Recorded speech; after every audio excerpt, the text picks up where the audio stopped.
America China വ്യാപാര യുദ്ധം 20-ാം നൂറ്റാണ്ടിന്റെ അവസാന കാലത്ത് തുടങ്ങിയ ഗ്ലോബലൈസേഷൻ കാലഘട്ടത്തിൽ ലോകം കണ്ട ഏറ്റവും വലിയ സാമ്പത്തിക ഏറ്റുമുട്ടലുകളിൽ ഒന്നായി മാറിയിരിക്കുകയാണ്.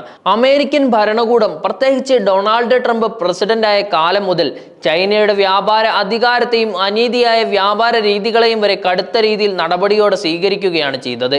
ഇതിന്റെ ഭാഗമായി US ചൈനീസ് ഉൽപ്പന്നങ്ങൾക്ക് കനത്ത താരിഫുകൾ ചുമത്തുകയും ചൈനയുടെ പ്രതികാരമായി അമേരിക്കൻ ഉൽപ്പന്നങ്ങൾക്ക് സമാന രീതിയിൽ നികുതി കൂട്ടുകയും ചെയ്തിട്ടുണ്ടായിരുന്നു.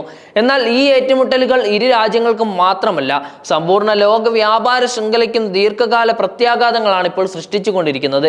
അന്താരാഷ്ട്ര വിപണികളിൽ ചൈനീസ് ഉൽപ്പന്നങ്ങൾക്ക് പുതിയ വഴികൾ കണ്ടെത്തേണ്ടി വന്നപ്പോൾ ഇന്ത്യ ഉൾപ്പെടെ നിരവധി രാജ്യങ്ങൾക്ക് ഒരു സാധ്യതാപൂർണമായ വിപണിയായി അത് മാറുകയും ചെയ്തിട്ടുണ്ടായിരുന്നു. ഇന്ത്യൻ പ്രധാനമന്ത്രി നരേന്ദ്രമോദി സ്വദേശി സാമ്പത്തിക മാതൃകയെ ശക്തമായി പ്രോത്സാഹിപ്പിക്കുന്നത് മേക്കിംഗ് ഇന്ത്യ മുതൽ അർട്ടമേനിയൻ ഭാരത് മുതൽ എത്തിയ മുഴുവൻ ആശയ പദ്ധതികളും ഇതിന്റെ ഭാഗമാണ്. മോദി സർക്കാരിന്റെ കാഴ്ചപ്പാടിൽ വിദേശ ആശ്രിതത്വം കുറയ്ക്കുകയും രാജ്യത്തിനകത്തെ നിർമ്മാണ ശേഷിയും ഉപഭോഗ സംസ്കാരവും വളർത്തുകയും ചെയ്യണം എന്നതാണ്.